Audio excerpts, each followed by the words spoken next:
said on Sia Ebebono Jumedia today, Talk Ghana, and yet they airbrow live on WONTUMI television. So, Midi at the Kwaku, Kyeremanteng Nkansah KK Eddie and Amekai will say, Jumedia or share our traditional television. So, and Abe Fontentai, yes, social media, WONTUMI adjoining YouTube, and you WONTUMI TV live, YouTube. WONTUMI TV live or YouTube. Obeko Facebook WONTUMI 101.3 FM or Facebook. And once again on our social media platforms, WONTUMI TV live on YouTube and WONTUMI 101.3 FM on Facebook. Meda production team ni so ase ene ewie Meda Pepra Wilson ase na mada Nana Kwame so ase Nana Kwame ewo MCR no na obua echinchim infidie no ewo ho Kofin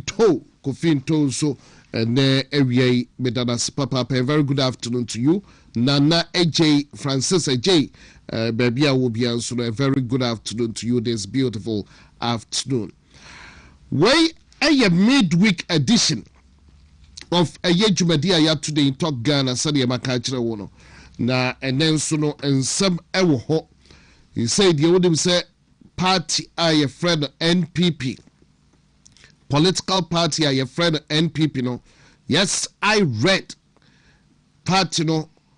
ya share asie nkakran ever since January you choose your flag bearer. That is a party no Enyabre papa into almost every month be since January BBAC about to be air koso into yatunon kakran and a baby ya babidri come Saturday ya edia dimiano na constituency elections no air koso enti almost everyone obine the brofo or say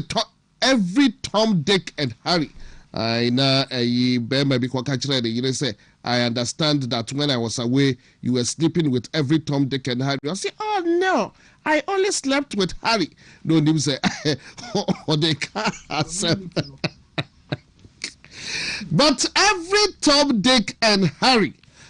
I just say, why you not say, you better no swabano. Make us say, no, omo ewo campaign trail no eso. Omo meet delegates no chese obia ni abre ene eye Wednesday ochina Thursday Friday na chese memne da dodo na ebekwa akoto no memne da save 1 or 2 constituencies be but no bibia shada and also it come Saturday over 200 constituencies more than 200 constituencies no do na Kwaku tuaba nti a free 4 year consul ya na campaign no ejirem yakoba ya di emu ensem ebebro nti misra oba fidie no enda hasia enche Exodus group of companies ya ni omu ebedi nkomo Exodus group of companies taking their turn on a Wednesday afternoon na enche eye nana ya ebetnase and as Nkansah watnase kradada into Exodus group of companies producers of Exodus Moringa, Exodus Dandelion capsules and Exodus breakfast for you yane nana ya eba bidi nkomo na oswebia na no first timer we tune in to WONTUMI TV so na yedu everywhere health we keep saying is wealth it Mr. Robert Fidiero and Nahasia. Now, Yakoba, what's cooking? What's happening? And some no dear, and some upi minority are a wobra shebejefie and then omo aye press conference. Omo the ensemble atuja with himself for over a week near in Sia a yira fan call for whom common yedie. In Sio a yiri afan call for na maka. Ever since I use your fan call for say by way no only clear cut solution be to any problem on your problem solver na ne dia no as a firefighting or firefighter approach and no or they solve the problems and cry ni be catch us a try or try be a share fine and yeah, not just what try another one. It's a buy a running mountain in opposition or buy the young say, oh, or you're empty. Now just only plan beer and sooner or kasa because a election year a so can be na nkofo kotoaba edman or buy a day method non try more assistant double committee omo embobodiana omo hwese flats no ebe free afa no anya dwuma nsu yirafa nkofo over 90,000 individuals displaced after say asrafo no embrem na asrafo no emmambeboa na chese nsu yirina ekoso won kran no every Friday Saturday or see a baby clean up exercise. I buy no see a baby clean up exercise. I know ye baby tigata do gata ikrano makachos a bobo ya krom de ball ano eko gu baby no and no crowd omunya baby fa ball ano engwene matiso obi see a bobo ya for no crowd yen stop one because obo no hwe but sans something gina ewo ho just firefighter is a firefighter approach whatever and no President Mahama Yusu. But on top of this, Obibe Kachero and a minority press conference, the 350 million cedis, President Mahama, Yenyi, Niemfa Mua Omua, Insio Eyira Faun, Sir President Mahama, Procro de John, Sikano Krano contingency fund, no, Obi Edenensa, Washes Edenensa Atuso, Arches who Shebukra Abai, and to make accounts from Enko Yisika, and so President Mahama. I say yenko yisika wom ni emfambe so ano eno na minority aye press conference yakoba ni omo kanyina no yebema wonso aso atibi sample ade no account no muntumi nkum na President Mahama ama order so mo nkom no mo yisika no omo ekoyi ne sei na nya ho nso no mo be yisika no efre a omo akobra hye begefia na ye tua mu nyina no mafidie no enda ye de ho ensem ebebro na ya ebemu na no enwa yeti hu kidao say omwa ekwakope employment into fire service Ghana immigration ene ne keke kan prison service na nipa 100,000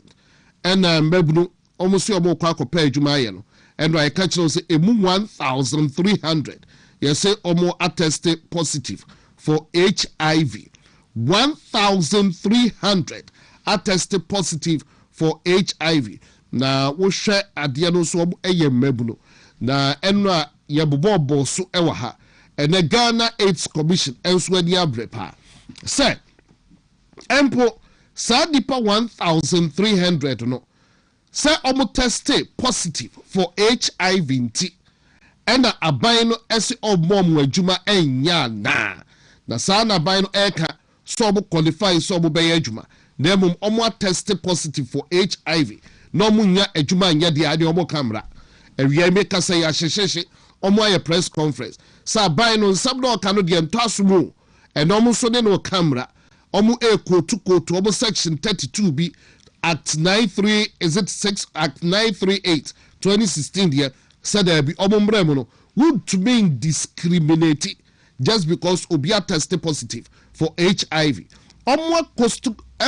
to oh, let me take it away. Omo quote Ghana Constitution, Article 17 of your 1992 Constitution. Dai ni yachro no ho yakoba yadu ebedi ehun enkomo. Omo say what tested positive for HIV. Actually say utumi enye adwuma no. Omo de omo mra do bia ye Ghana ni obia betumi aye adwuma because omo say what tested positive for HIV. E be take you by 10 years. And sana AIDS no crowd when you be. Ejomu hu adia. Why not? Omofra na but odofo ye be kan say ya. But odofo tofi de ede. But tofi we de ubedia ade da ye hu. Aye hu na wo de rapper no achichire hu. Na wadi wadi kama. Na wo di ni da chidia. Hey! 6 feet at the katia yami empengu adiano ai hu papa dada ya ewa ha dada beba kwaba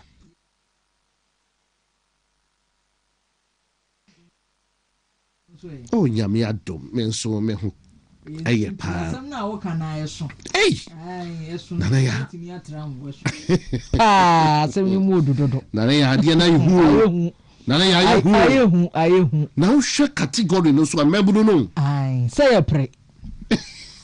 asemi wo ho yenka mu nokre ye pre yesusu average rock stone mbo 8 wonyom na yegina fi hwan and then asade na firi ho bia fa ho patade na mu baby a na obi ahurasi enti no pese won kwane wa ma wa na wa bo ho ban se ne akekeke na wontimi nye saade a bo ho ban ye de omo kasa na eman na e ka ho eman so bo ban kasa de no ya na ehye ho ye de na obedi ni da chi eni ebi akowu keke ena nso akwanya wo de ama Exodus group of companies na me fa free na mafa so de ache ahwefo nyina na sane awo adwuma a wo ye ne nyame adwuma sanse intense se obi kura betu fu se me kai wo wunimo na nso so wo kai wo se enini da achi bon ho ban enu nti Exodus group of companies yen so ye kan bi a kire wo se emuntem na wiase no ede wadawroma ena ade ba ko ya me ya pa me dofo ne se wo hwa me ana wutie mi sa abre na wotinkwam na nso wo yare ade ya me ya ema osisi no yade no eyade bi a nke ye din se bi a me yare ebi a asma yade ne ye din na de ma ne ya pa ye yaw na wu nipa na yade kro ne dawo so no yaw na wu komu no eno ne ka me nko na nke watie masemi na nka wabon ho ban wapenu payo na yi yaw na firi wo because yade nyina fa pem eye yaw enti me pa cha o ma memwa wo na wo high blood pressure wo low blood pressure wakoa enko nipa dodo na afra question o mota bisamnie obi bisame se me pa cha Exodus moringa capsules Exodus dandelion capsules no me pa cha me no pressure dro metini anom yen timi nkokot eti no mo pressure dro na mom so no we he faka ho anopa wi anwumre wonu nyina na wo check BP wo monitor BP no num ni 2 weeks a monitor ansa na wo befa no the kind monitor BP no na ye hu documentation to as that moment no se na etitie se na wo soro na wo fam wo de to hono ma na wa banu maduro yi konko bia wo mu 180 doctor nhwehwe mu ne bota ye nyina ne se nkemfa wo ntwa bosome na nso se be ya pressure ne nkofo mbebre enu nti 2 weeks no wa check na afi wa comparison no obi ntuwufo se de awo nom no yenima de koro aduro na awo nom minima de koro enti se be boa na afi wo BP na timi akono hwehwe Exodus moringa capsules na dandelion capsules wonnom ni 2 weeks wi a afi obi entuwufo se wo to aso ana wo ye de yin eno no wonipadua na na ubedi nkomo enti me pa cha se asichire yade etetewo stroke tetewo enu ya mi bodi nhedin ni nso Exodus moringa capsules Exodus dandelion capsules wo pa disua na onimade kakra ubehunu se moringa ne dandelion sa combination we no emantini mu da ho ma mogya mu edi afurusane enipa du ya de bia me ka kire se mogya tinye edi afurusane ya wo yade ana wa bebresa wonam wo solve mi 80% esanse mogya timi di afurusane eyie ewo entininim enti yade na wo yade no on se me boso nyina e mogya ani ntini mu asem ne akoma mu asem etali unya branch wa kenkan keke mame ne bisa akwasi broni se nkoma ababa wa ani mi di eye nokore fritete wona wonsi mu ntem enu aye kura mi sane amecha oya ne sa obi an ka se mu ya di ni hwamoda Exodus moringa capsules Exodus dandelion capsules adwuma eye no medofo eso na enso a enko obi ede ne yade ofre clinic ya de bia me ka kire clinic ya ba bai ofre sa na yade ne yemwa no ko clinic ne ba ya fedi okura poma wadane apache enti adwuma enu ye okura mi yi ebro ba bia wo ko ne so na ya me ya se ebeji usi ketwitwiri de adie na enso na yade na gensemu se won try bibia na wa try bibia wo wiase e na high blood pressure low blood pressure ankoye ena stroke nkoye na diabetes nkoye wonsa no wona ya agene no se nkwa na se wo se wa try wiase mu no nyina won try we ya ko try mame na next week me nsa meto wasomdwe mu ni nkomo enwe your friend Exodus moringa capsules, Exodus dandelion capsules. Last week me catch you say cold acheme any 3 days eche me no anche ene ko edi ntira immunity no ye adwuma enti wutime nkan koma mi bi mfa ne fala obi si me wo prostate cancer what moringa niam etimi ye wakan bi obi si me wo prostate cancer enko rubber dam bemem Exodus moringa capsules dandelion capsules yi abusuya me kana makan ni seni se wo mama kwanya ne se nka me nsori kura nyina table yi so na wo hu se asem a me kan ya asem no kura na dure hu adanse che se eboro so a nka me ye ne sa ama ododo de di adanse na ha ye makwan me mu adanse ka obetewa so mu nsem diabetes no kura tu kura me say se wonso Exodus moringa capsules dandelion capsules yi wonso hwe ya nkase aduro eni ho me yade ye ne mapem doctor simi nko fie nko wu se dia na wie ye nie ene de ma wie o ma wie ma bra wonso no yi hweye unwie wa brabo me pacho give yourself a chance to heal recover me pacho nti de bia me di nkomo bi se obi wo ho a wo se ne organs ni bi wanya problem bi o kidney problem liver problem no ni ade me pacho eba ne saa me ya na de me ya ne say no na wonum organs be na fe de ekoso ne so ama nipadua ya de ne ho me de ma dwendwen no na ye me de say Exodus moringa capsules dandelion capsules se wiase afa na nyina doctor bianka say nuoyi akunipa edi awu ana se bia amoa obi me pacho wenya wo de na egu konkoma ya se fa treba ko sa treba ko fa gu nsuom unumu ana wanom wo bepra doctor yen hwehwemu wonim dosage a wo hia bia daily tinye hia ne say numbers ya me de ma wo befre ye di nkomo ni aboa numbers no me ma wo numbers miensa try say wo frɛ we na wanya we ya obenya we wo frɛ we na wanya e ma ne nya number baako because course e ba ye so ya ne dɔɔso wo so nti na adwuma ya de aginam say ye beye nti ye yamwa ye ho saa kwan ne so doctor number ni 0544 447033 0544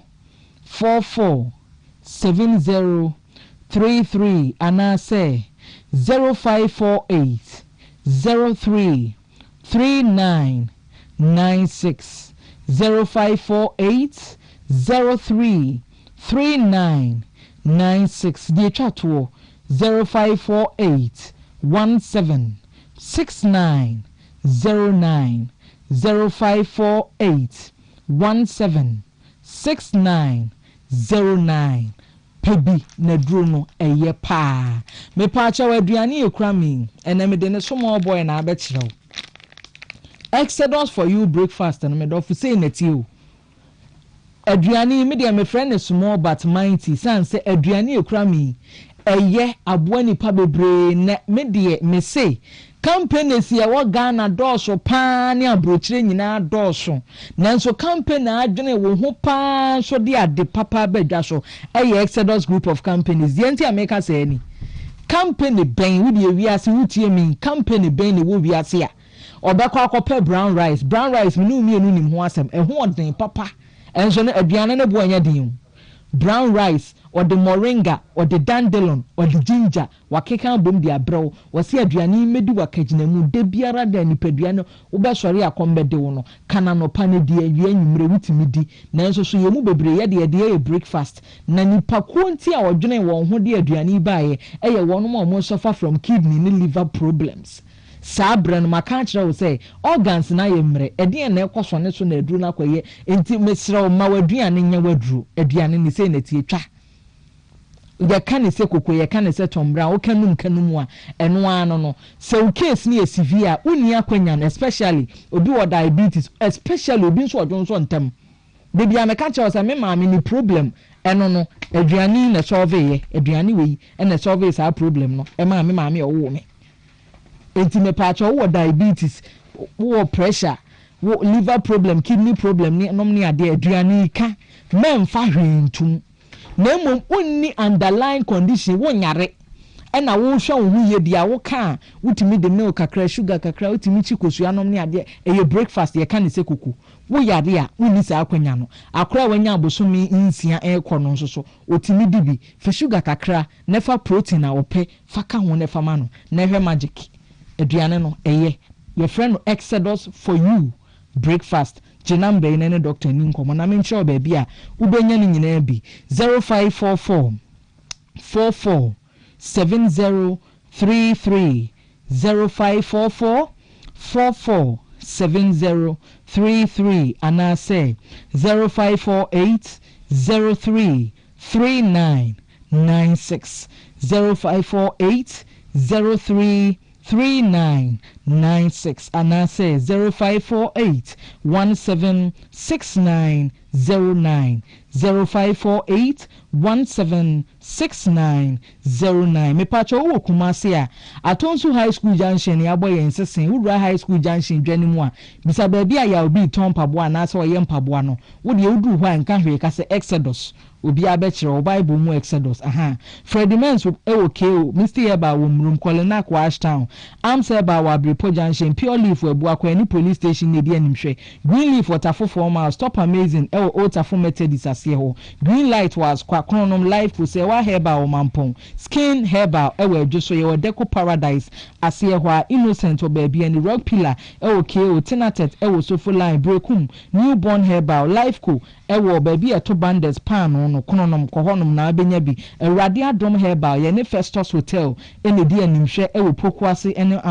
amasama kwantempon ne so temana na boache little George Ashaman Widama pharmacy Ashaman Ekus pharmacy Accra Okanshi drug lane and Atenata Herbal shop bia woni betwa so mankasim Jeff Herbal shop Takra de nimde pharmacy Christ is the answer na afi Benya pharmacy dem betwa troni Fred Doctor 0544 447033 0544 447033 and I say 0548 033996 0548 033996 0548 176909 0548 176909 me do for my remfi say Exodus group of companies Ghana ha yanko a ene ye dia setna pa abagana keke nyaminsha me da se all right ya me enhira won so nana ya ben so me da se da se de ya besa ehia ya toa ya dwumade no so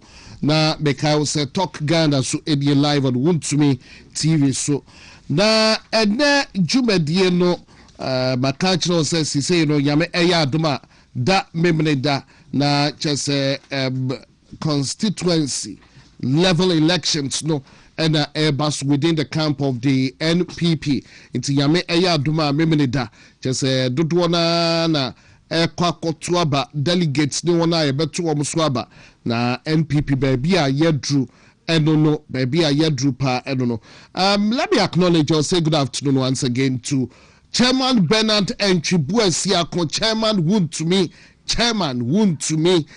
baby biara will be ado mi chicha ene area yegusu eka will say yame eya duma Chairman Bernard Enchibuesiako aka Chairman WONTUMI for national chairman and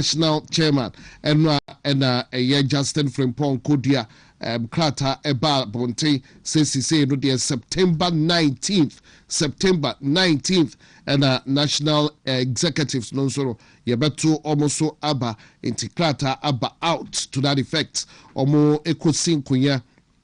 national neck for National Executive Council and then penifo yina etna no date no September 19th so there was a statement to that effect enwa area eyumremu ho enti edono so kakra yebedru ehodum na ene area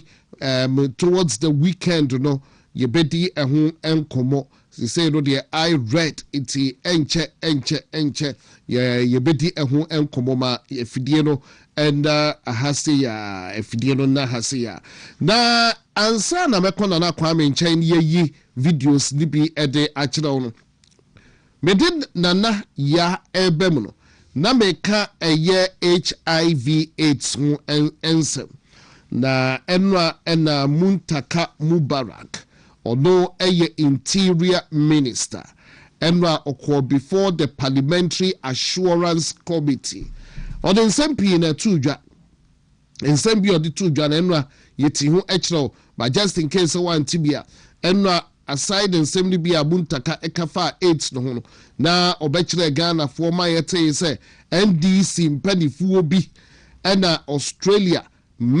methamphetamine I kopie mu e Australia sa edro na mak endo ameka kire us anu eden kra che cocaine eye fa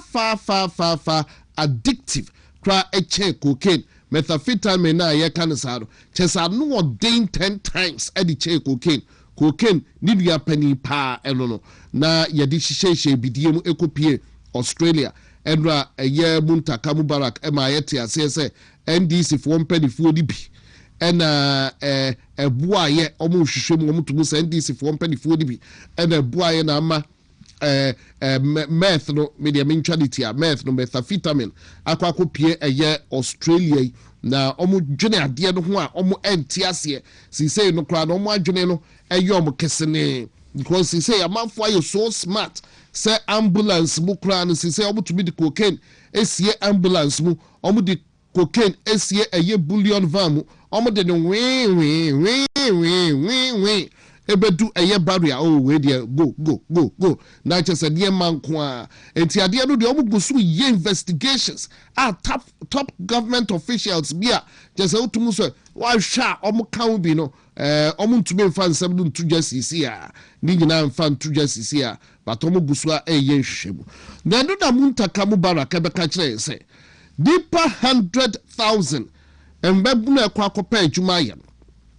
emu 1,300 ye omo tested positive for HIV/AIDS na enra nsemo di tudwa no den semo kanyina ne se ekwan omo pese omo fa so kra no omo ka kire omo unqualified omo a yentumi anje omo antumu no omo ambambe ye prison officers omo a yanje omo antumu no omo antumi enra immigration mu omo a yanje omo antumu na empono omo antumi enra eye security agency mu ebi attested positive for HIV na omo attested positive omo de na omo ya ne se numbers no omo de aguo enti wo frɛ number no so a na ebi a wanya bia no omo aka kire se ye truth ne aka kire se ene e kwan we na obefa so enti nyame enka ho but me ko be ka kire se eye Ghana AIDS Commission enso e fight back said ebi Ghana ye mra no enye sa na ka no se ebi a wo ba be ye yiyimu eno no de enye adwuma because eno eye discriminatory said the protocol ceremony ye beka no eno nti Ghana AIDS Commission and a press conference omo eye yo di kind the statement eba eno omo aye press conference na ha no omo twe ya dwen edisi so se Ghana ye 1992 constitution under article 17(1) and 2 or say all persons shall be equal before the law. All persons, obiao, all persons shall be equal before the law. 17(2) or say a person shall not be discriminated against on grounds of gender, race, color, ethnic origin, religion, and creed, I beg your pardon, or social or economic status. Ghana AIDS Commission, omu ekotu, said the Muntaka kano di omu to mean discriminate. Na enona me kai makai one natural, or say all persons shall be equal before the law. 2, a person shall not be discriminated against on grounds of gender, race, color, ethnic origin, religion, creed, or social or economic status. It's yene omo the way and aka omo asem. And Ghana AIDS Commission so nienti omo kase aban entumi nyisa nkofo no enfrim. So omo qualifying kwa no omo tested positive for HIV. Omo si omo ntumi enyi omo enfrim because omo ankasa Ghana AIDS Commission. Omo 2016 Act, section 32 of Ghana AIDS Commission, Act 2016, Act 938. Ehon Yachro say, it is unlawful to discriminate against any person based on their HIV status regarding employment. Employers cannot deny individuals the right to work, terminate employment, or refuse recruitment solely because they are living with HIV. Me repeat it now. Ghana AIDS Commission Section 32 of the Ghana AIDS Commission Act 2016, Act 938. Almost say it is unlawful to discriminate against any person based on their HIV status regarding employment. Employers cannot deny individuals the right to work, terminate employment, or refuse recruitment solely because they are living with HIV. And tiano enomo kachire abai. Na ansa no meko bedim na ya toatoa adwene no. Be read your statement of the buyer and ne anope wiai so e de akire. The Ghana AIDS Commission, that's GAC into brackets, has clarified reports on HIV test results from the recent security services recruitment exercise, stressing that a reactive HIV test does not amount to a confirmed diagnosis. The Commission said the reported 1,300 reactive results out of about 100,000 applicants represent approximately 1.3%, which is consistent with Ghana's estimated adults HIV prevalence of 1.49% in 2024. Ghana AIDS Commission explained that under national HIV testing guidelines, an initial reactive result must undergo confirmatory testing using the approved 3-test algorithm before a person's HIV status is confirmed. The Commission urged that HIV testing must follow Article 17, proper procedures including informed consent, confidentiality, and counseling, and called for support rather than stigma for persons who test reactive. Now, no AIDS Commission, I feel say, since no, yati se nipa 1,300 omo tested positive no, obi ko immigration mu or ko prison service mu ana say be a police ana say onkroiba ni amfado nkwa dia stigma e bata ho ni e bata ho ne so obi be fa say dia jama wanya HIV bi ni nkofo ebeka no say ya mfa ni dia ne ya no asumesi no jaba wanya HIV bi eno no mo mpati kra enti omo eguso ka kira aban se eno no de mo mfa eye nyigimu se de ndo adamu ntaka Mubarak nso kan ewie omo aye press conference ede abata ho ebrepa mo de yebegibre na anase yebegibre na yewrewra mu si say wa wanya bi ayamfa wadwuma mu no the advice and say ebi abeko labor commission wo de ko labor commission wo hwe na aban no ne wandi ne yes and yenra muntaka Mubarak ekikana the only way ni so obeko eye labor commission na wahwe na woni omo aka eye ensem no qualify kwani yes HIV and ye di AU free ma there be edo enyambra because HIV no pelifo aba be kirem say wunya bi kra now test positive e be take you by 10 years and say bi kra wanya eye AIDS yare na Nkansah ebi enti eno ho ensem eno no and the minority so aye press conference na ansa me minority press conference no so na kwame me pa cho we de muntaka video no on HIV dia no me pa cho why I was rejected. I don't know why, and they keep chasing for you to do something about it. So were they actually told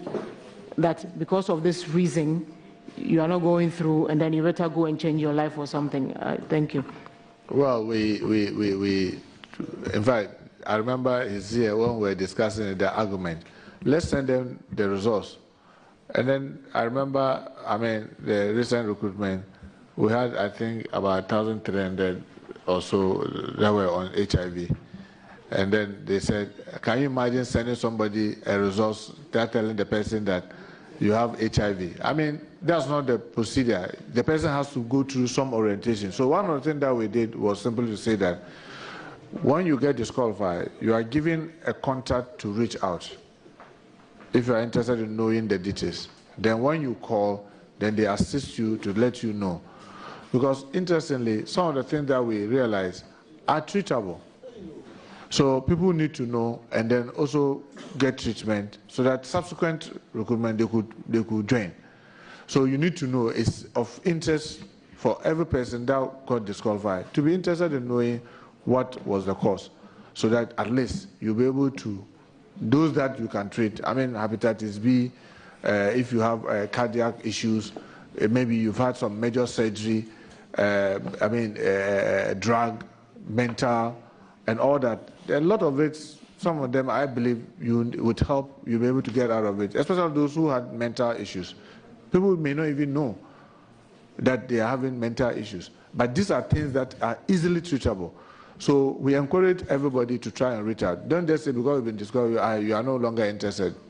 Be interested, because it may be something minor, it may be something major, whichever it is. If you get to know, it will be of great interest to them. But the reason why we didn't send the results directly was that we don't want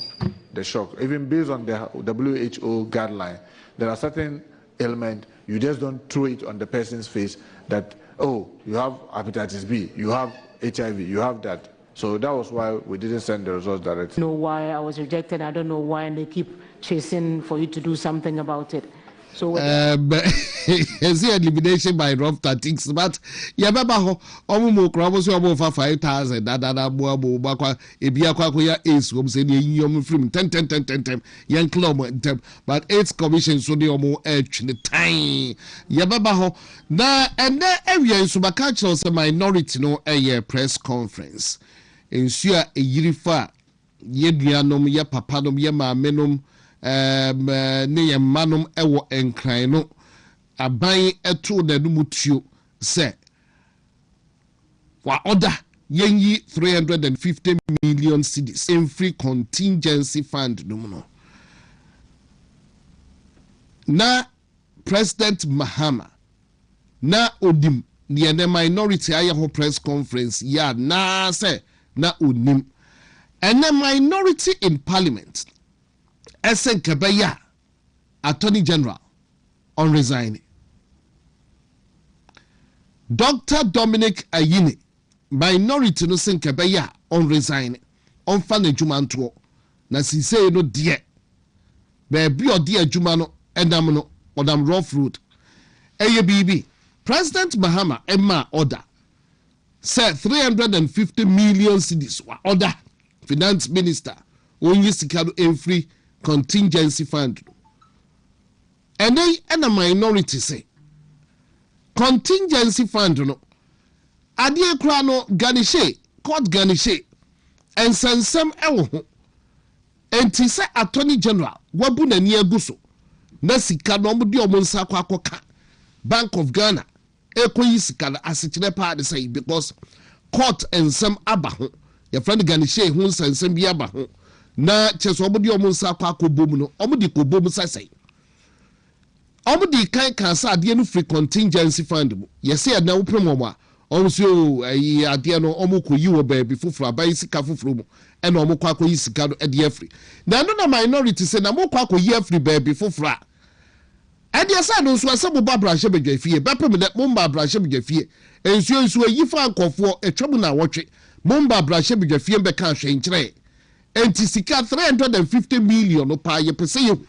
ehifa pa na sa sika no mo kwa akoyi ede afri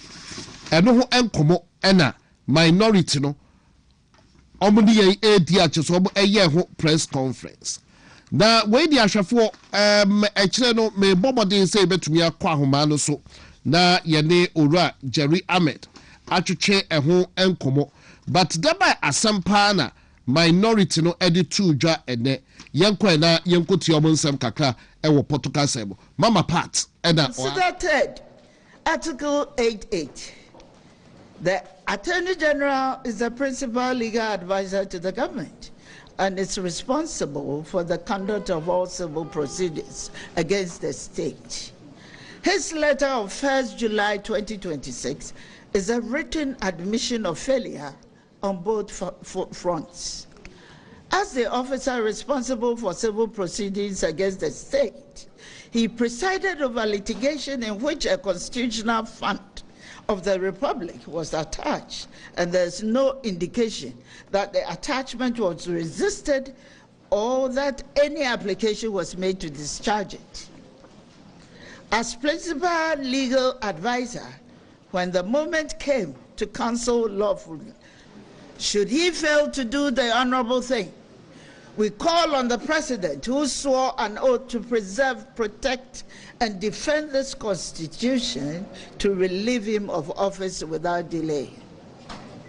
The minority accordingly demands, first, the Attorney General and the Minister for Finance appear before Parliament without delay to lay before the House the garniture order, the full record of the suit that produced the judgment debt, the letter of 1st July 2026, and every correspondence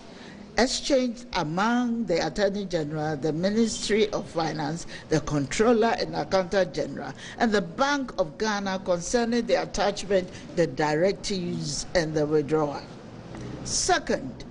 that the Governor of Bank of Ghana state publicly whether the bank declined to give effect to the Attorney General's directive, from which account the 350 million cedis was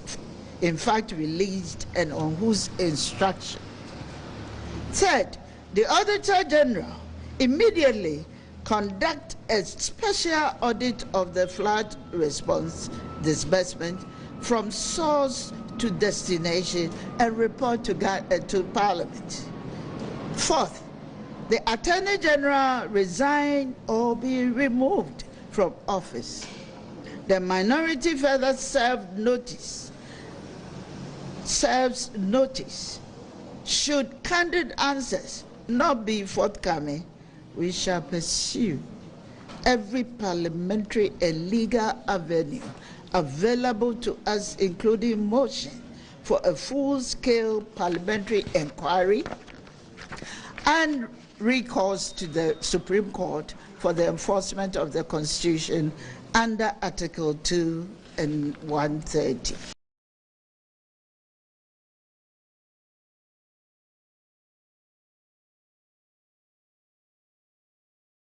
The Ministry of Finance subsequently announced that the 350 million cedis had been released,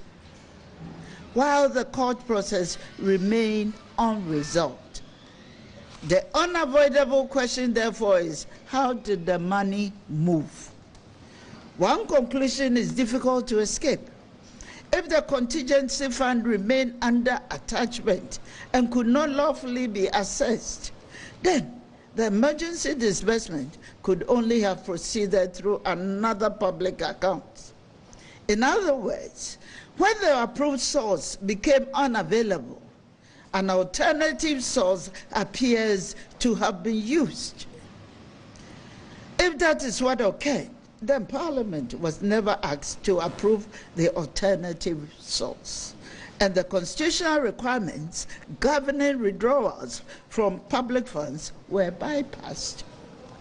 Yet the Ministry of Finance official statement announced without qualification that the money had been released from the contingency fund.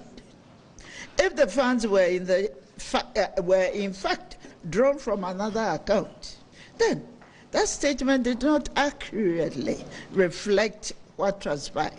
If the 350 million was drawn from any account other than the contingency fund,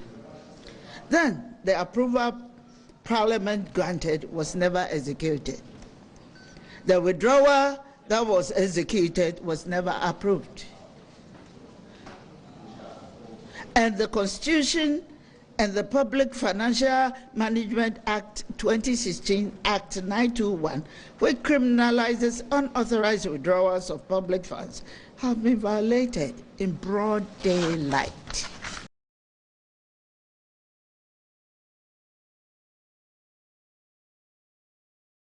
Medase WONTUMI TV so enye ene ena dom kuma wo brashim jefie so eye press conference we ede ensem yi etudwa na digina eye contingency fund no ensu a etoyiri yenuanum bi ewo enkran ene titu Volta region Jifagomashi ntiosha Jifagomashi on the Minister of Tourism, right? Jifagomashi. And then the Nima Guase, Kujato Ablakwa, no Shahini, Omo Nima Guase, Matnaho, Ama, and there is your a Yirafa,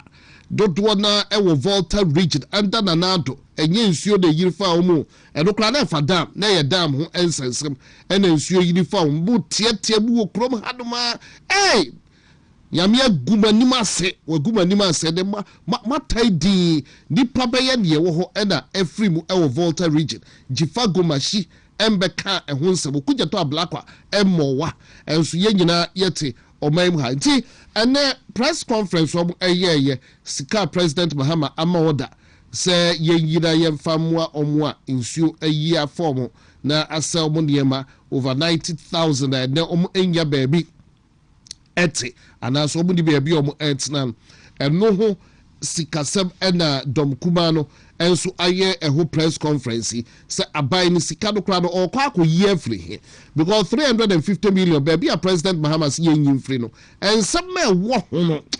chesanyasam ketwa enti ye hwe se ye betumi akwa ahoma no so na ye de eye Jerry Ahmed enso atwetwe nkomo ye MP for Wager Gbawe ono ye deputy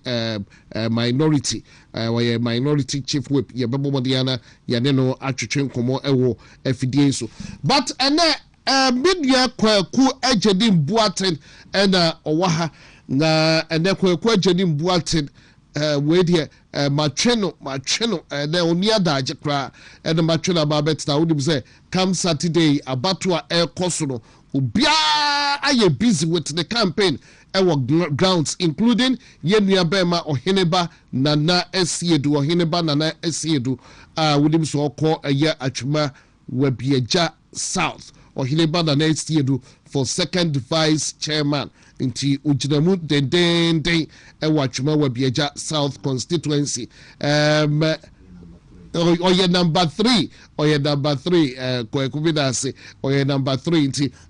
wa wodim oheneba na nesiedo uyadu na wodim no kra dia atwuma wabiaja south constituency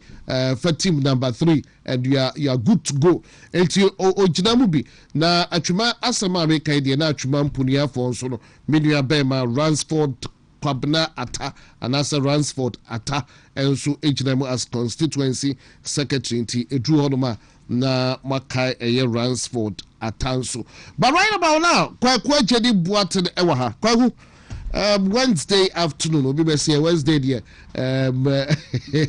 Yeah tell who but then wa Kwaku yasa Kwaku for the second time running because weekend the other jini pusu. Kwa ndo supporta by national the no date ni bi also about. Mema kwa ba. Mejo so double key. Mame fa kwenye iso na menchia ahwefo. Wona wajibre nyumiri we see na ohweyen said the okano entire say Wednesdays na metaba hanenso so a call to duty MPP no adwuma na wo say guso na yebo hu de ru say Ghana for beti ase Dr. Mahmoud Bawumia on beti ase say ono ene ni po beti amande Ghana akọ nanim said the na Kufuor de kudru obetimi de akọ ne pompon so I was a Ghana timi dru 2024 matu be ene koso NDC for cancer mode ehye mebunu bo me no ditiri na ya ehia me pa mebunu no omo hye omo bo no se o mu nya adwuma ye ba mu nya adwuma ye obi a benya adwuma ne bia ye no nya abra ye bi te se omo aso omo yusu mebunu no so sesu bi efiri obi what's the name say Lamisi o se dey Lamisi kan kire omo so adwuma na eni ho no John Dramani Mahama ba akosua magic ide me adwuma on the first o ka kire se onim onye magician no kriti adwuma bala misi ka kire meburu ne se o sisi di Mpanyi Mahama akọ India akosua magic with mama adwuma ba na de ode ba ne 133 yes iti obi adwuma na opa kopim anwumere nu na onan ya no apon na obi nso aye free no nya kopim bia no ndu no so apon no bi so be free no ndu akopim anopa je say de bia obi abenya adwuma aye obi abeye bi aka wi en kalamisi nkombe kasa mi say sabno na da hon ya de bremo is it like she Jubilee House she Jubilee House a presidential staff no bunu so aka street no and come there is he onum kura de na ya ne say won kura mpo e she won bo say nurse for mo wi school eno mutifie mu nya adwuma nye onum say time o Mpanyi da sabe no ye Mpanyi da obo ntwa no okọ nurse ho no si ye pe post ye mpa allowance yes eno o show mbo so agenda 11 na ekufu ado esisie no mbamba be wie ni nyina na me dia fo modwuma na wo sen ka mabunu no ti ase say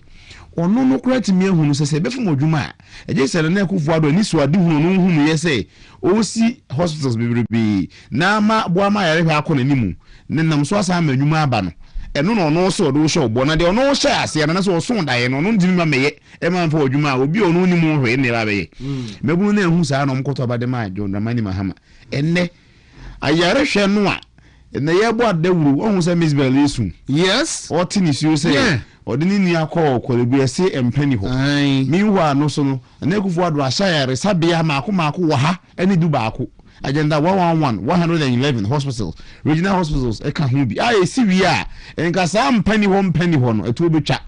mabunu no so benya adwuma ye no aban we se mabunu na enya adwuma nya mko na esen no omfa ho obesi dwa 24-hour market no makotene mo na dwa koton money ebi mako ye indomi odwom ho anajo na minim so mko tama ba yifu so mko tama hefu endi aban ni se Ghana fo ayare hwe hia wo mo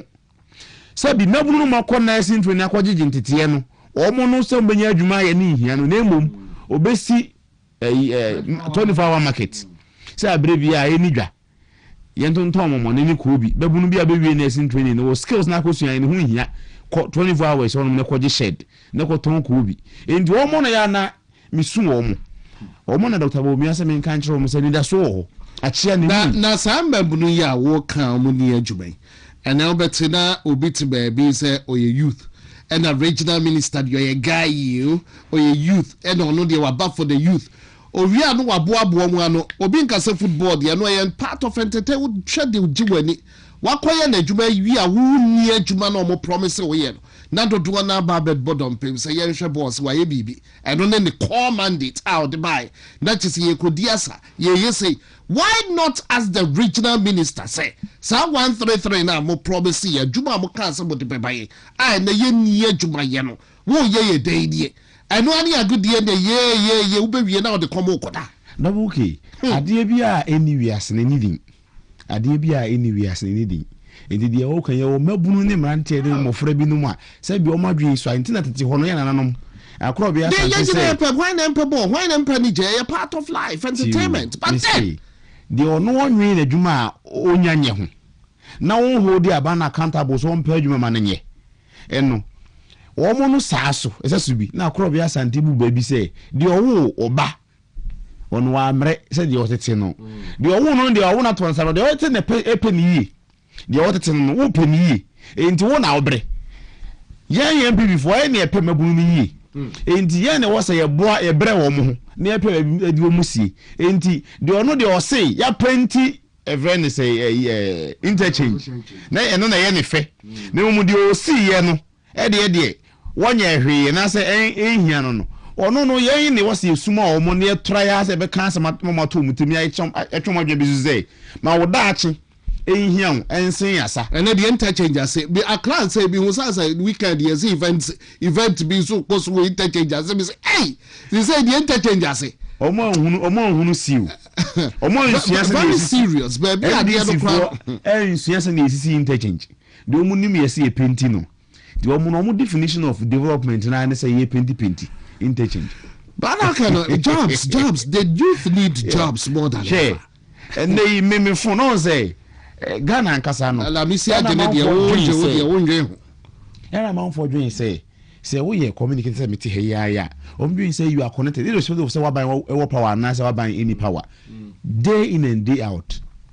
calls tests any ade yen free mabunu no hono mo pay adwuma e de aye omo wi teacher training colleges etiti fie na bin see that so you be wi teacher training college na yes a creative backlog e wo ho e bin see pen teacher training college de wunya wi o service no a say ya no a e pursue in the one way almost service 2024 and na ko mo hwe ni mu say 2024 na e be pursue omo no ya pursue omo na another batch nso asan awie abeka omo enti say two batches and a TFCCA aban no so kofa no e kofa bi no wafa number less than one batch mpo because teacher for college of education no nipa TF 2025 2024 we 2024 no we service 2025 no they are about 10,000 plus aban no so far no 7,000 that 7,000 so kwa no include we universities when bane UCC no in college of education for no kwa 7,000 could not take care of them and on campus say others no in the acquire say wa ukoye eyezu eyeza oye campaign 2024 no ka hwana say o papa na o ma mi bi ekoye campaign wo de ne afa wo nan kai ne tifi enti Dr. Bomia say yen kan kire wo mo say acha ne mu ye e wo mu mfom so de asipen but that number say kojo e freely me yen mfom so kra emprenu we yen mfom so emprenu bi de mi kire ye me bi me mpatie 2028 no sa mabunu no a chance to correct that mistake no more no 2024 no niensa mfa MPP mra true Dr. Mamudu Awumia no na wa dream de solve challenges nieme solve Ghana problems no double kia me enkom konzo ensi na menchia atwema ngo beja south for nyame ya adomo a me nda edi animu yi said the MPP yeshe nieme free a form hono mo the grassroots level polling station electoral area coordinators election ya yin na wi edru konzo ensi enti me nda edi animu yi ene kwasiada ena sa elections no equals timelines are national de ma yen ubit ma yen me nda 11 ubit ma yen kwasiada 12 but atwema ngo beja south de me nda ai di animu ye na matese venue ne beye atwema crew Anglican na matene say e beye no enti e be sre pa delegates over 1,500 plus yeah na ye around 980 before the expansion na ye around 980 new in be kan ho positions in be kan ho ye ko 1,500 plus but me gidi say atwemafo enya mfum so mititiru positions na nyina no ehia but nipa no so a ye do mo be she positions ne mo no so ehia pa enunti na mesre say chairman 7 boati ni team amasha a ono chairman boot na Nkansah ka ho Sir John as secretary or him by the next the second vice Jonah ne Hobson first vice Dr. Simon Boatin assistant secretary and deputy secretary Jude Opokutechi Thaddeus and also court treasurer any Kentinka Isaac Boachidua youth organizer these men your mama ye ready say on be serve agi to me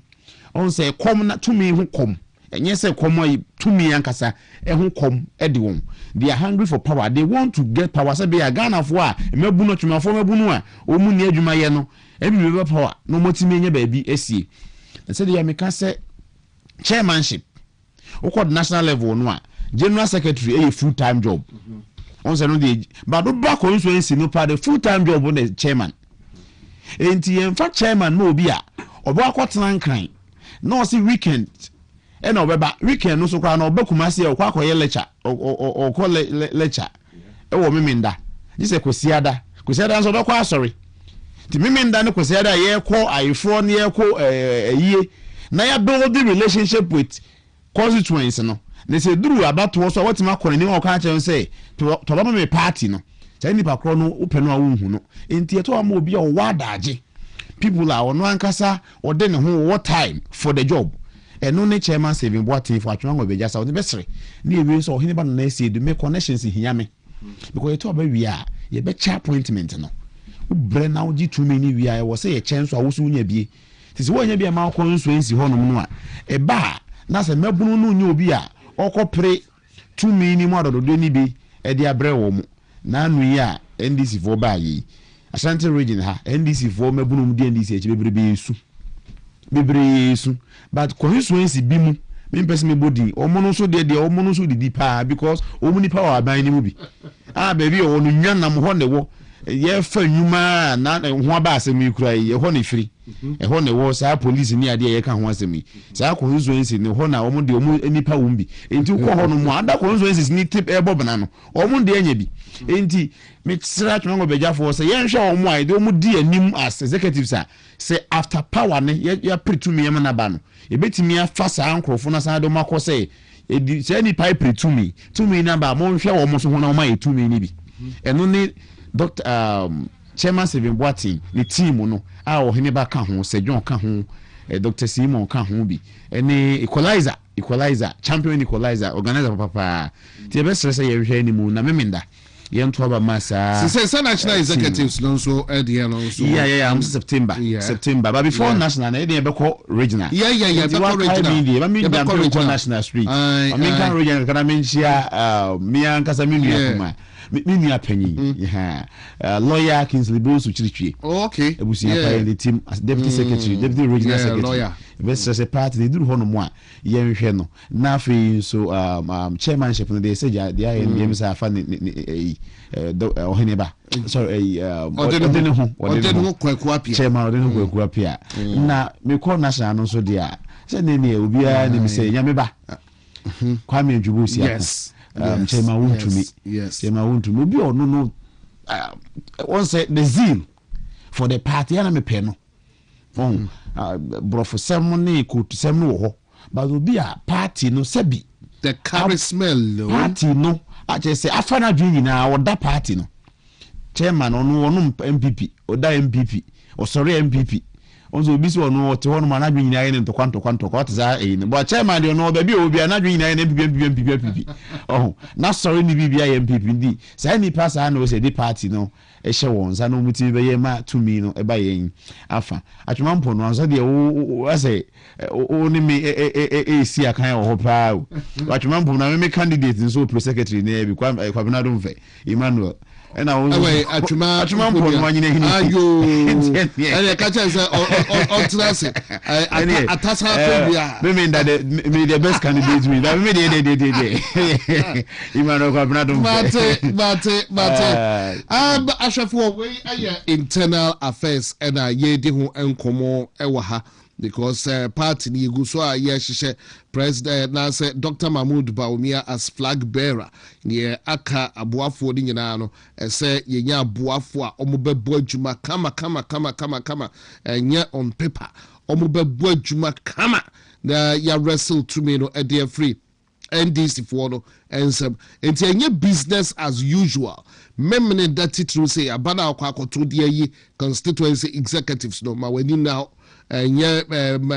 business as usual koyi nkofobia wo hu no afichire ho no kura adwuma no ntiase na wakoyi no say ye de Kwaku wini ana say correcel power there bia no enye adwuma santi this time around say ye kono nibre so na yetume edikoje tumi no every NDC for ensem Kwaku agene buaten ewo ha sade me ka no be say me call eye ahoma dosuna yane minority members ni bi so edin komo na fa a press conference obo ye titru fa a 350 million cedis President Mahama directive and as order say ato is force in enyi sikano enfamrano na yenhwe na ye minority no edi ho kobo but betwa ho fodi no e de akiro asad when ayensa ebeka omubi no ye ne omo ebedi nkomo but right about now membra wonche Kwaku HIV dey asabna enwa mutaka me fane nsabro kra emmum enwa uhu se obeka eye 300 and also there 350 million street value cocaine bi omuchi wo Pedu Junction no obeka ho ensem se sa cocaine no court ama order so bun destroy cocaine no they be feel say be best evidence na no say evidence no but court ama order say no Pedu Junction there no omo ensa cocaine no a certain allergy so ensem ebem a certain allergy fake notes omo so omo ko hu no warehouse any gold bars no so omo dey akwa gold board na fake notes no so the Bank of Ghana and destroy fake CD notes and fake dollars no mo destroy no na Australia dey and na enra munta kabu barak any ebedin komo say NDC pedifo bi ta actually I say a government officials there be media by when people need be any or your government official the NDC pedifo any DH na say cook methamphetamine ye de share bidie botomu na enam kwema baby Australia we akwa do Australia free April yache bottle free April and the last month they say ehun it was a government officials be attached no who say powers that be and a boy na bidie bottle no ekodu abanoni anase Australia honti NDC for pedifo bi and aboa aye niema etom busu obo investigation but me shall say what HIV AIDS day your opinion okay me that say na sa police recruitment we say no ne sa HIV who asem say applicants no about 1300 are tested positive for HIV. Okay, me bad day a legal discussion and I will come about Ghana AIDS Commission for release no more opinion about that. But me person me chere madwenya fa ha say sa dey we say a ploy and I say a plan just to reduce the numbers and I say disqualify this. Tell me tears here and say esusuye ni anamu bia omuntu interior ministry no ni omo na ye dia disqualify me bu no omo so mo pa adwuma na ye no on say NDC full soldiers no and am say aban ni share ombo say or the 24-hour economy ba na 24-hour economy and am say anadwo amanfo ba ye adwuma nti e wo say double security NDC for campaign so na make you onye say bia me ka be dia show man some of kind during campaign one penny Mahama Shay, okay, so I say discotheque in a 24-hour economy, any of the hotels, any of the fuel stations, we also made 24-hour economy. No much share, say because of it, they will have to double security. It don't make fast security for me, baby. No more to me provide security, the amount. Or much almost say pharmacies, the entire pharmacy for don't have your more pawn and say security in the hot. Meanwhile, no so no, day in and day out. Security patrols echo around, but then this is for kind. Yen to some mba security for another also. Say better also na was our friendly panede and more. And I remember no editumu. And the bill on by recruitment and almost saying lifted that age cap. Sir, a friend say age restriction. That's what say. So about 25 years normal recruit no. WONTUMI apply be a special duties need those kind of professionals no but in can normal in the 25 years and almost more year through what they call 30 it gave the youth na assurance say and I'm somebody can share bosses or be expand security no and nunti no masan yi cap say ben pado na betimi anya kwan ye dey ewremu nti do na agi boom e ko top forms yiwe ye no any part of forms na so mo pay emu run about 500,000. So okay, we say me kai Ghana for adwin. So be kai enumuna the chairman, the national chairman of the NDC. Tama the interior minister ebe can say do metimi afa 5,000 out of the 500,000 you know. Do metimi afa 5,000 which is about best 5% or say 1% impo 1% no 5% 1% of the parodo na apply any na the parodo na apply any just 1% no meet me afa and no na omo na sa cha me can say Ghana for me bunu kro mu dio mo bo mu nyina mu de mi kasa mo kwa akopɛ police no se fa mu nyina police a why na be ye kromfo na police fo na kwache wo mo enti wo say ye fa police fo ni be bi nso tena fie na omo ya kromfo sebe ya police fo no benya adwuma aye dey aye o benya akromfo ache wo mu enti saa niema e koso nyina feed into that grand agenda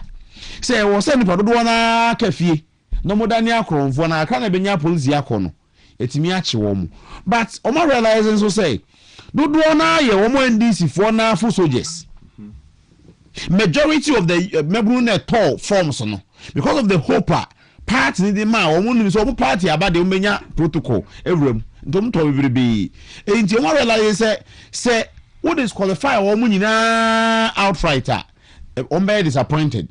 enti emfa kwan bi so na yen kate no into already somebody can be cast about 100,000 or so mental challenges mental health issues and on be can say drug use bi no so drug enti omo de sai kate ko no enti say ba na say friend and phobia say either say bi we ni ko kin nom ka ho binti ni wo ye obi a wo say bi wa ye junkie say am frewa one reason no say bi a wo ye junkie etosu mienu ebi nso a wo friends mental health issues nti na ya mfre wo e na omsa de another layer abeka ho say o bebrebe kura be 1300 omo nyina omo ye HIV positive nti so ya mfre wo na kire say HIV positive nti na ya mfre wo but another one the kind of emotional torture wo de mebunu no say metini ya honorable minister no the press conference all cases is here can say they did not inform because they were advised to the bia so offer no boni pakra mania offer no bona mania etimi mano stress etimi mano emotional stress enti wuntimi friend no kan je ni bum say bi wonya HIV say yes hadia then the mabunu na omo twa anim omo hwa anim say e be frɛ omo for ebia recruitment say from omo appointment letter no mo hwa animu ana e ma no omo no unim say obi on betima dwen say yen frɛ me ka HIV for no ho a 19 na yen frɛ me say what the American na what the beto dwa say about 1300 HIV positive on one say be yen na yen stress wo mo nti no ntimi frɛ ni ba kono kan chen say what test positive enti say yes adia na kra ne tifie no a all try call na call ne maaye no what message are you sending to him ofie are you trying to tell him say enam yen frɛ wo no wonya HIV enti na yen frɛ wa na is that not even emotional torture because say what if you try say be frɛ no ne yen frɛ no ono nim so call ye no wa obon ho modern exam no pass the height bibia ye kama or call physical check up ni ade nyina so pass e woni yare bia wonya asthmatic woni bibia kire say o qualify na o hwa ani mu na say yen frɛ no no so nim so onum wi on fire onye drug da say bi onim se na dwi mu so eti na say ya amfa no a sai ba ko ba ko dwi say ne be se me so kra me esifo ye kan yi ene say HIV fo be se me kan ho bi meanwhile no so na bi so ano won kan ho bi because you have not informed them the reason intia ya disqualify no so sa ne ma we nyina nso trauma na ade nkra no efemu wadwo onsika se won fa no aka chen say ye mfa na de fa dodo a wo pe but ne san fa na bi nto edwom kan say mountain so ana mfa mem e ma ne san koye asodie ni adwendwen san fa ma emebunu no ana say nkra no you are stress wo mu because obi be dwen ho a because onim say oka 1003 no ana say what here the kasa de ya chese 1003 de ye chobu agu dada wo chobu agu ya mfrewa na wadwen akoye wo say be sa nipa 1003 no ka ho minti na ye mfre wo ebia na ace nti na ye mfre mi wa so bi a osu ni ace then so akoye asudie ni adwendwen da wo so say me ko fa police ya mfre mi na minim say me qualify na mfre mi de be say ace HIV fo a minister be kan yi ebia na me ka ho bi ntina ya mfrɛ me na akwa na koye na dadwen ni adwendwen ena bi o Ghana AIDS Commission for me ni wo mo ya adwen because per the Ghana AIDS Commission Act no say an employer untimi nka say umfa obi adwuma solely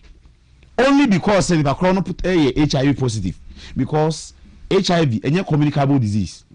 and ka say bi obi bo wa obi wufo bi nso ebenya bi and I say obi no mu cap anu a ebe transfer mojam any say bi hunam body fluid hunam nsuo mu no kra ye na emu na obi ehia HIV efiri fufuro ho ekọ obi ho enti nye Ghana nko a ba bia no emra kire say wuntimi nka say HIV nko anti on fa obi adwuma and this a me private employer me be me company no be apply me pakro no qualify bibia qualify ne say emra say the pakro ace I mean to me nka say ace no nko ne me nyina so nti a me mfa na dwuma me kwa na me company no na how much more wo aban ye nyina taxpayers isika e na eba ho ma wo de with speed or you almost seeing China, and that's the speed of the notion. Ain't say I'm no cra say 1,300. I tested positive. The ministry has no business saying say based on that test no positive normal testing into 1,000 because HIV and no obi bet menya HIV be anywhere bet say oh HIV. Obeda story ne ho de betu mirika you be aso onye bia training bi aso onye bia obeye enti nipa no so wo adwumanim o e police no test HIV be ne dia na maybe say we say obi wo adwumanim no test HIV be ne dia because HIV no and unipadua no e ma wo ho oden ne mafom unless e bia medications that was a wo fa no wa anye na result to AIDS said the okay so and son we HIV be to go do AIDS no now after about 10 years no one for medication no so 10 years no say one for medication the remember na yes and yes you can live 100 years with HIV and what enya any health e bia wo so enti so reason no say be kan say ya raising a mebulu hope in supporters grassroots hope and makoto forms bebrebe now we are in a fix ye hunu kwan be fa so yebetimi aka achoro mo se yentimi mfa mu nyina sanite dia yemfa communication bi say to mfamem and it's gradually say wanyima nkwa na adwen akoye wo say oh ebi a na no ready ya me fai but the all canon be no we are pa because say your first time I hear fan confront to the security agencies any and Muntaka can tell me say be a first timer will be a tested positive for HIV, omo aye for ebini. And one might be wondering, so that this time around, I said no na Kwaku lead e be tested for drugs, tested for drugs, mental health. This I don't know no di anymore. No okay. Some that cannot oh, this was the first time I found confront to the security agencies. But to say we nobody lead no said they don't know e be yen kofu tin yafa debia ya fa san kofu bi obe bi debia uye bi ba ya fa confront to the security agencies na de ha dwe ni say o me create panorama enkra no e wo omu emantem no mu na fufu mu because say obi anim so akwa apply kojo menu akwa apply so police na ye sure tintin ni wina so nso obi anim say o qualify e mantem ho no so obi anim say sabi paper aya bobokura wo mfaja enso mu ntua wa no da enti enubone wunim ye so the American say mantem obi anim say enubone wunim ye na wo kire wase so obi anim say o pass ye enti say kan nko ade everybody knows say you qualify na say eventually amfawa o madwe say na no abaya bia na utani insana ne nam hey best the HIV case name tina ya mfa o best because won kan mo man pass ho e na won kan mo 8 ho won kan mo yenu bone ho ndi de na ka ho e de nya ko bu say ne be say HIV e de na oye that is the danger unim nya this the first time enkwa training say de wo kan me nuanum binom e wo service ni me cousins binom wo service ni mo omuko training no and that's omuko testing no medicals and ya na ehwe e pa no ye bia asthma asthmatic bia diabetes because ya training no bit my injured say we bia we diabetic say cool down ho because of say a chance and a healing no ya no mo hwesa na ma no and e bi ho no mo na heart problems because also intensive adwuma na we ndi hypertension hypertensive we check say na man say be a hypertension na wontimi that kind of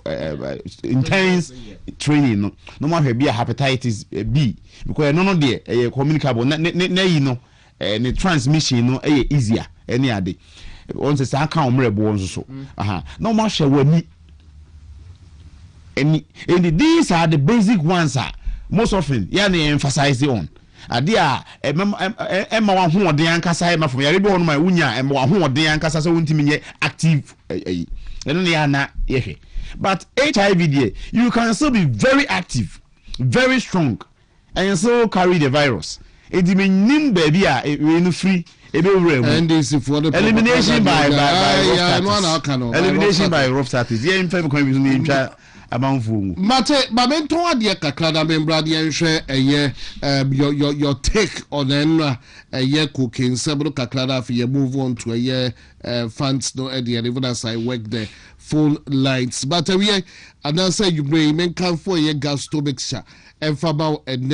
you bring gas to mixture dia would be say a stomach ulcer edru pa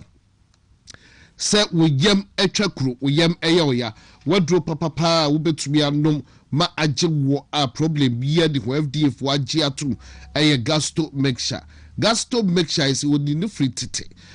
ma bo adwuma pa na say bia when stomach ulcer be typhoid fever and na say bia wo didi kwasi brody friend indigestion na wakwakope eye gasto mixture bi Nature Medics Consult for no be say droi aba edwaso enumpo no omde eye Prostaplax mixture enso aba edwaso Prostaplax mixture eye mema edru mema a chese bia prostate enlargement hawo prostate ho ensensem doctor diagnose wa ka kire say wo prostate mo how wadru a wo be here eye Prostaplax mixture mesro corner copy bia chira kwan pharmacy bia herbal shop bia no nsa ebeka eye Prostaplax mixture no ebi oba that time of the month sadi e kanu bosome aso wa fichiko ehu ensem miniaba yaw no ya na ye too much etumi hawa ma juma kra untumi enkobi untumi nya ho hwe no and now be kwakope Mensoplax mixture miniaba wo de ye friend Mensoplax mixture o menstrual cycle and shada entwaye menstrual pains menstrual disorder wo be here eye Mensoplax mixture yi ebi wo betumi afra homatrofo so number no ye 0248 77 8899 0248 77 8899 uko mistiebal ewo mroba on sabeka droibi Repatch Ventures ewo kanshi drug lane Unique Herbal ewo takwade bogoso ena Ecus Pharmacy ewo Ashamai na ewie so no ye kanfo eye Amuzu hair food ede amount Amuzu hair food eno eye inkubia aba chesesi say enua ne woso when say the bia be say fia ba ne yedi enkuwe Amuzu hair food makacho say Dr. Amuzu there or the product be eba menfa ni agro kra product be or dia be dwaso bia no well researched because on one kasa research no would be no na onimi na open research ye pa and as he say wakwakofa Amuzu hair food ediaba na Amuzu hair food ye mfa ho so we Rastafarian pese emfa ho so de na ye permit and ye setete jellicles kra ho hodoma and ye would fema obetu se ete yira emfa ho se bia wo no wutrinwin ewi bi kra eniso ebua mache se yes scalp no ho adwuma kama enti wutrinwin se de tie bia no use Amuzu hair food emame ya package no nicely ukwaye cosmetic shop biemu a mesro enkonko penku bi achira kwan bio si se wunku a ese use aye Amuzu hair food eye very organic ninku no eye very organic na wo hwe eye herbal eye habai ene niemu de ayenku na utumu se yes Amuzu wabana pabne super entimisno cosmetic shop biemo no kona koje eye Amuzu hair food ibi ubetumi afrena homatrofo so the number is 0242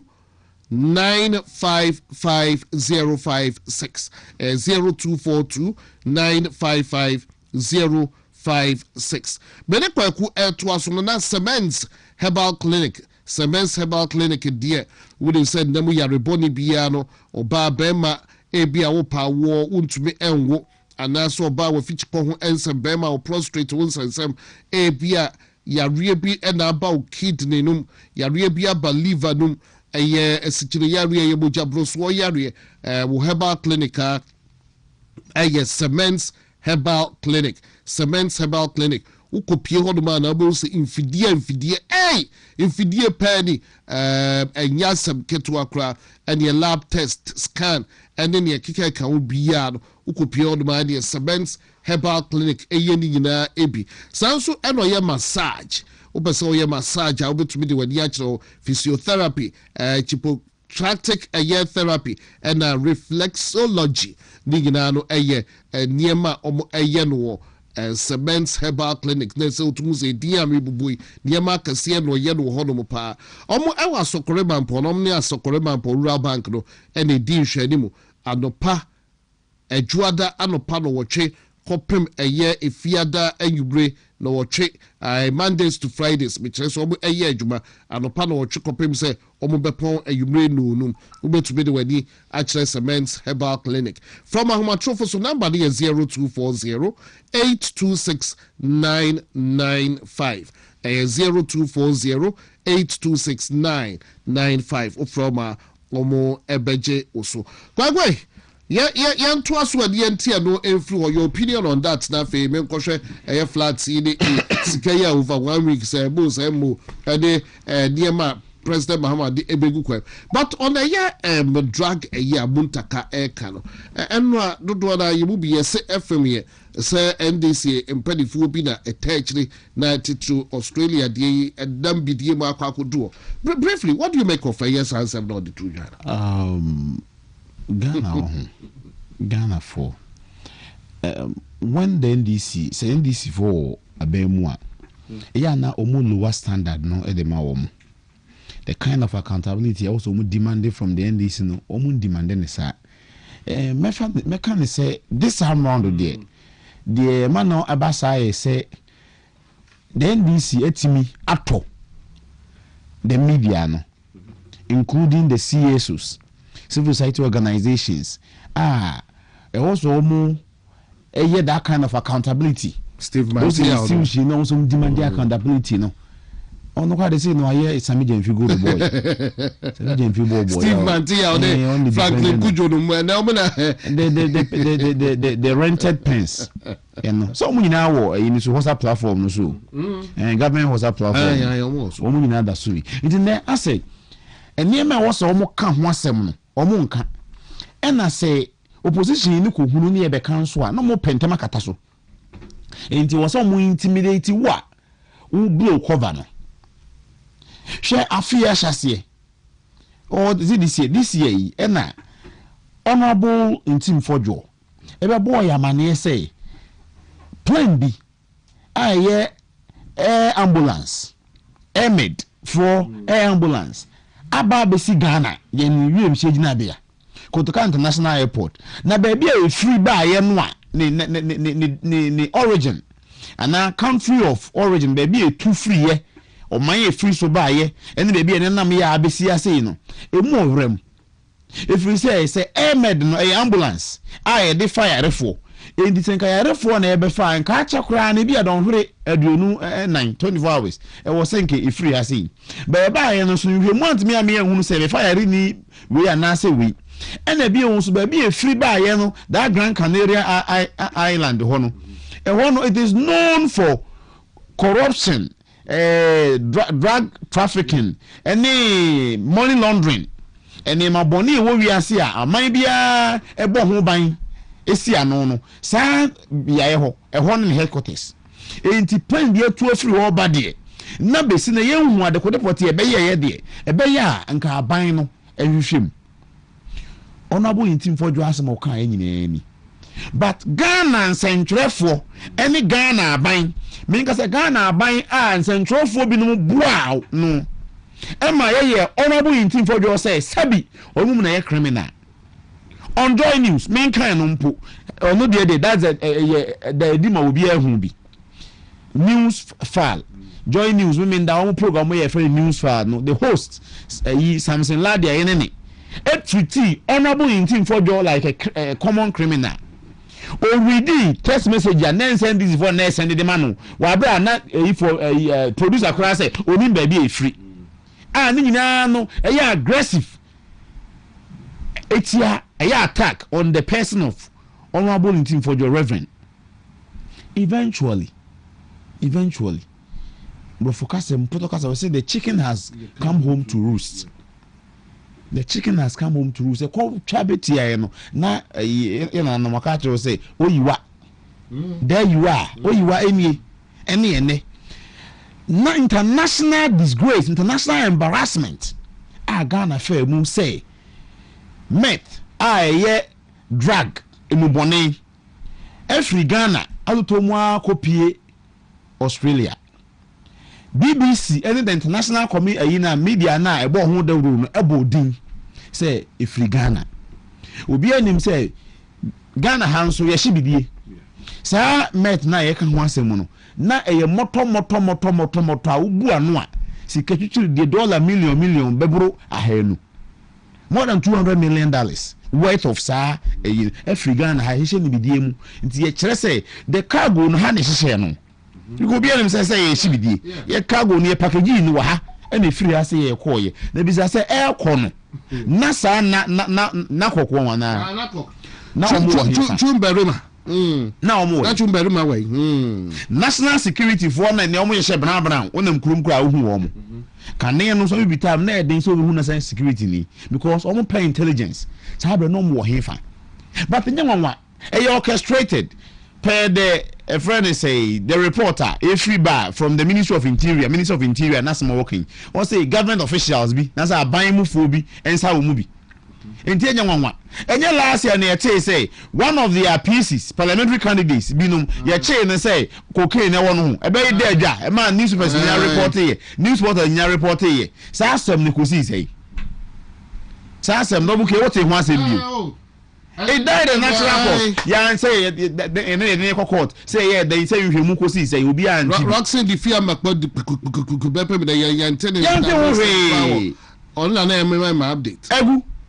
no brim and one on wafan huadi. Ain't any one say the same thing. Not playing the buy the same buy. No mudia buy Dimrika. Omun call. Honorable team for your face on Kochino. It took the minority in a reason says arrest and say honorable team for your is at least for if nothing at all he is a whistleblower who must be protected by the state, not be treated as a criminal. Honorable team for your said the honorable boy Cassie or on there whom Quatibeka for no said Ghana and Mran born Hoban. Ubi a who said Bonnie Cosso, no a boy mania or no Ghana and Mran Hoban. Yen fat Mrano ain't and found who did so in dear Maquine. And no ne ma honorable team for doing this for me ancheno e kuria se nyane bo na de mani se tie ye bia nka sa nim guasie ya e ba yi enka ama no mu nim se bia e ko so ya no sa me akoche no nim se ko ya nkom so mo ayeyi o mo de ko ya nkom ayeyi sikapuduo pa nkom ayeyi na we ni ache no we ne ko ni ache na nim de ko ye so e fa mu bado mutaka on ose abai mu mpanifuo NDC fo mpanifuo bi ne hyemu wamodi ose edi no de ontumi mbo because on refer to back ko ejima why be the edi no de no mo modi do nka be ba ho kan be ka say now a certain alaji the NDC no ade bia kan na ye bone a e be hia investigation and e kufu out time e be hia investigation be jai kwan ma investigative institutions no ayo omu hwemu omu ya no do findings aba abetudwa ene aban we na timi be ka say sa boni we ya ekoso wo man mu no o man pani o boni we ya ekoso wo man mu no me nye nyaatwom me ni ma ban mu fo me party fo bi nim ka ho galamsey o man pani timi nya okoro e boy amane say ono man pani no nim so na ban mu fo bi nim ka ho meaning say oni na ban mu fo no a eye sa galamsey no ba man pani asa twa no ho say ye bra galamsey esiufie na wo twa ho say ye kwako pam ho na wo kwoche no na se bi onyame ba na da ntwibo si ako ono mo na ye ni asi ni so etwe no abo so na wo so nim se wo fie na wo timu no wa ban na wa create no emufo ye galamsey honorable interior minister say sa nubone ne free Ghana ha ewu motomu ekuo sika puduo se wokoton wa sika puduo se nke twifa mu no mkoya na me say we na eche no ade etimi twifa mu de enya agro o se na ban mu fo ya we say ban mu fo bi ka ho na shekiri no titimi fa ha say koya na kofo entimi ana se Kwaku certain alaji so ya ban mu fo certain alaji de isa na ndo amutaka ka for Australia de no ho a certain alaji no so ya ban mu fo businessman a chumberu ba be ka kire so wotema na just a businessman be a bepem ne ye nim businessman na chumberu ma e ka no waso e no so aban mu padifuo bi na tachire sa ene na cut across empty no muntumi mbodi na double k na sa certain alaji no would you believe say senka MPP nia that time because NDC for per se no mbenya mfuturo bi ateche bi atia ye MPP for ho sa bere no nei na krom da so pre so mbenya mfuturo bi ni ateche bi atia ye MPP for ho o menya MPP ni na to prison na koma ka so ya nka MPP for na ye ni pabone for e ndi se ni pa kro no mu certain allergy no so you obi na down for kra ye MPP ni a en kombe chi no nom na betum ama obi a ehunu komeye ama obi a ehunu bi but said the okay enam say eye omumunti efiri omumunti no ena omokata aso omokata no me ka kire say containers bi ayra sa container wi a kire mu say o ma ehun ne wo no o te hu asem that issue died a natural cause. It died a natural death. Echa habai you get a palm ka sabi omo twa habai gu so enti say e ka wo mhwere mu a omo nka ho asem. It tells you say every corruption, every drug every crime bia NDC for the kind pentem abe ka ho asem sa asem no ewu ada ententem bia no efiri wo mo emu ne bae efiri wo mo ahu tinam entempa no a omo ani unuanum bi no makasa sa asem ne en discuss no mo musika mo didi no mo ye say peche no maka asem no etwamura aguso. Mate, but I say, you're trying to wrap up just about 5 or 10 minutes to almost barely 10 minutes to go. Now, Menkai will say, a Kitima Herbal Center, Kitima Herbal Center, or no, so no, dear, or your expert, our STI, say, beer, and then we are rebonny beer. Na kuhu eye Kitima Herbal Center eye doctor ya entry ube connect so chair fe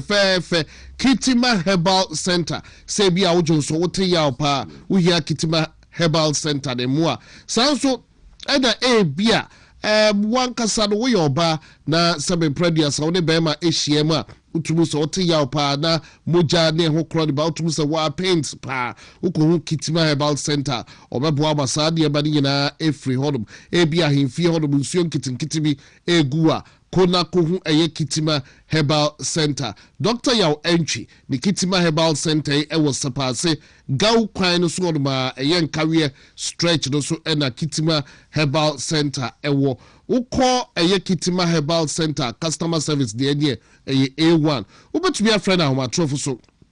the number eye 0246 914717 0246 914797 Kitima Herbal Center Mr. na onyaw emwa Tabia Herbal Company Industries omuna de Tabia Herbal Mixture abeja so Tabia Herbal Company Industries omuna de Tabia Herbal Capsules so abeja so Tabia Takum Tabia Zanike nigina eyomun sano ejuma intimisno say malaria dia ube here ya Tabia Herbal Mixture say ye bia wo sit na ye oya anasa wo yam etima eno no eye Tabia Herbal Capsules Tabia Takum eyoba woni bema edru mekira say bia oba ne bema nhia mu na ne ma bia tosin kakra eno no be here Tabia Takum ene ye wo Tabia Zanike ewo ho wo pomo akira kwan no wape edro no anasa wo pedro no dudu na no wakwa akotu aton a eno be kwa putoja eye Lake Road eputoja Lake Road honoma no wakwa akopom products ni bi meantime wo pe ba akum ye no bia yusu a wo ko pharmacy anasa herbal shop bia ma ebema obi ato wo betumi afre Tabia Herbal Company for ewa homa trofo so number no 0243 686861 0243 686861 from na omo ejo so na me crossover na ya bono tofa no Ruta Natural Products mesno Ruta mixture die eno ya malaria edro ye Ruta Life ewo ho eno eyi efibia ewo widie ma no ne friend detoxification enti we ya Ruta Life ne bia no so beboa na eyi efibia ewo widie ye Ruta Tonic ewo ho eno ye typhoid fever edro enti Ruta Natural Products, very natural products. Kona kopebi FDA4 aji endra ye bo dem ro habiaro FDA4 aji atum intimesro Ruta Natural Products, that's Ruta mixture, Ruta Life for detoxification, and a Ruta Tonic for typhoid fever. Frahuma trofo susa opedodo na bia ato adanse upe bia Kwaku yusua ubetumi ato 0 ubetumi afre 0244 485-632 0244-485-632 pharmacy bia herbal shop bia mo wonsa ebeka omu enro ni ebi Kwaku ya sorry mo pick bia na say ebia minority dey on flats so na ode ebewia mo pick betumi do pick every and I say for the minority here na yemfa bodo tofa na yempa pebwe okay. A very quick one on Kumasi in the Ashanti region. Mahwe video be the Kumasi mayor, Honorable Ofori Ofori Ajimai. Okay, say I think Atafwa area ho be bridge bi na nebo funu ho say light ho no dundun no abo ho ka 750,000 and na so na kronfo asa ko twa why so something of that sort that man edum me hwe no me yam hye me if the somebody can't say amanfo ka ho di ho nkomo na mdwen say bia ye normal e bia propaganda bi na obi eye de tia ona because Roni Beka say it was untenable. So Bedrin say we were spending 750,000. We be a whole team 750,000 no. What the cock and is getting my 7.5 billion. Billion. Sama kumako 7. And now say 100 million. They were from 100 million. No. Sama kumako 75. 100 million sama kwa 75 enti wa wonim the 100 million itimi 100 million itimi to cement bags mako be say 100 ana de maka kraka ho sama mako 75 ena MC SOD ana say mayor SOD aye light street light TikTok be alcohol. Sa TikTok no so dey we sympathetic towards the NDC. We omo amudi original minister echi bi. Onso no na na TikTok edi na echi. Sa dey make na say me. We omo a boys omudi na echi ni bia. Eno alcohol no akotwa. Onu kra na we NDC ni bu ofu say.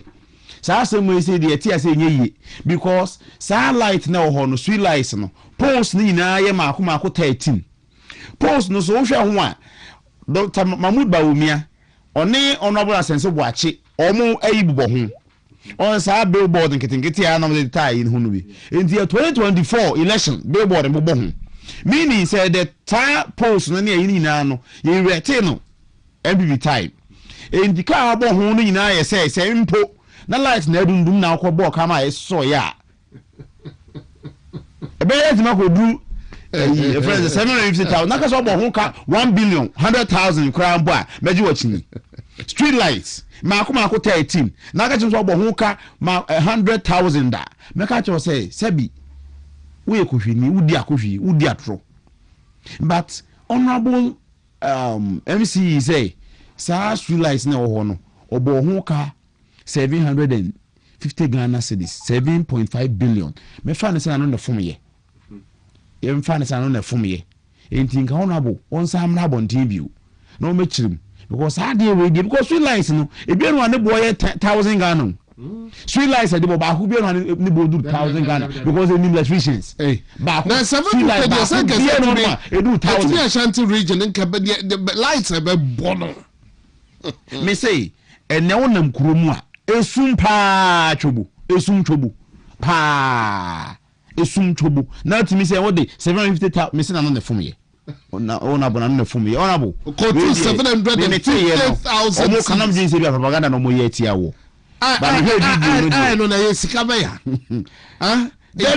Ghana citizens internally generated a year now. Say common fund in Libya. Common fund. And on this 750,000. Now, double K, minimum say be anon from the buy. Indeed, honorable Tia, beside my back. I be correct. 7.5 billion. The money is big. One of the MCs, is it a Sokwano for Rukrum? So they 200,000 so two borehole. 200,000 so two borehole. In TS can mean say yana no from account. But anyone so say anyone and say according to the test general's report, financial irregularities, and so economy. Financial irregularities are 2024 fraud. 2024 okay departments any agencies abanyuma emina no enema auditor general asana wonte ase wonhunu musika ne bi onu mu ayense da ho akontabuo no nkoyi papa no ni nyina ye 2 billion Ghana cedis. But under the reset abanya omo say omo ban bi aban time na nema enkoyi corruption or njoma be reset no ene am no ka say that financial irregularities na rise ko 5.3 billion Ghana cedis. More than twice of what pertained in 2024. Na ye say abanjuma mu no enema nkoyi mu no ena am no ka say ko nanim eni say e fa no say financial irregularities ne auditor general's report and a flag those things and say corruption